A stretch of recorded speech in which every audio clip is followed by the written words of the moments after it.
my colleague, our colleague, Paul Wilkie, this morning shared with me something. I should have made it into a graphic, but I'll explain it to you. He's got the thing on Amazon where you don't buy it, but you put it in your basket, right? To maybe buy later. And he had like 10 things in there.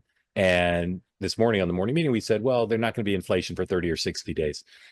Every item in his buy later basket said, no, this thing used to be $60. Now it's $80. This thing used to be $120. Now it's $170.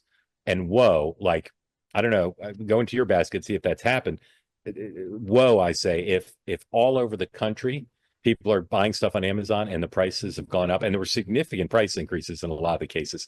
It wasn't $12. It was significant as a absolute dollar amount and as a percentage of the original purchase price. If that's happening, I believe the market pressure is not as intense for members of Congress, and I would think for the president, as layoffs and as inflation like that, like snap inflation coming on like that, like the Biden inflation ramped up over a period of time. If we're seeing that level of inflation right that way and it stays, wow. The chairman of the Fed today spoke out and said that he thought, said kind of in a sober and somber way, that inflation, that the Trump tariffs were going to be a real problem for the economy, almost certainly. Play that soundbite, please.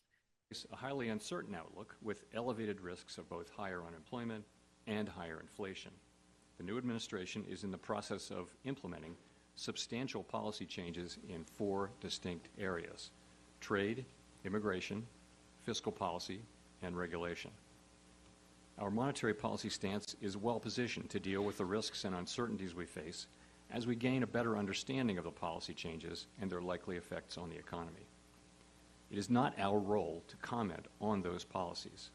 Rather, we make an assessment of their likely effects, observe the behavior of the economy, and set monetary policy in a way that best achieves our dual mandate goals.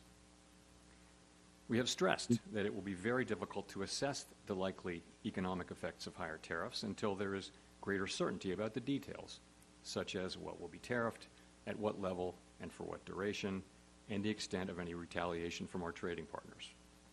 While uncertainty remains elevated, it is now becoming clear that tariff increases will be significantly larger than expected. And the same is likely to be true of the economic effects, which will include higher inflation and slower growth. The size and duration of these effects remains uncertain.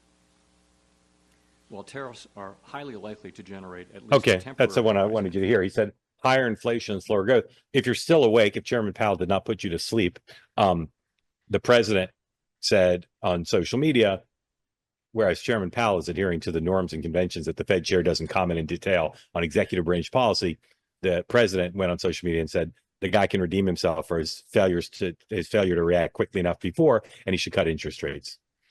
Again, I go back to the person who sent me that email today. Like, these elite policymakers need to be more engaged.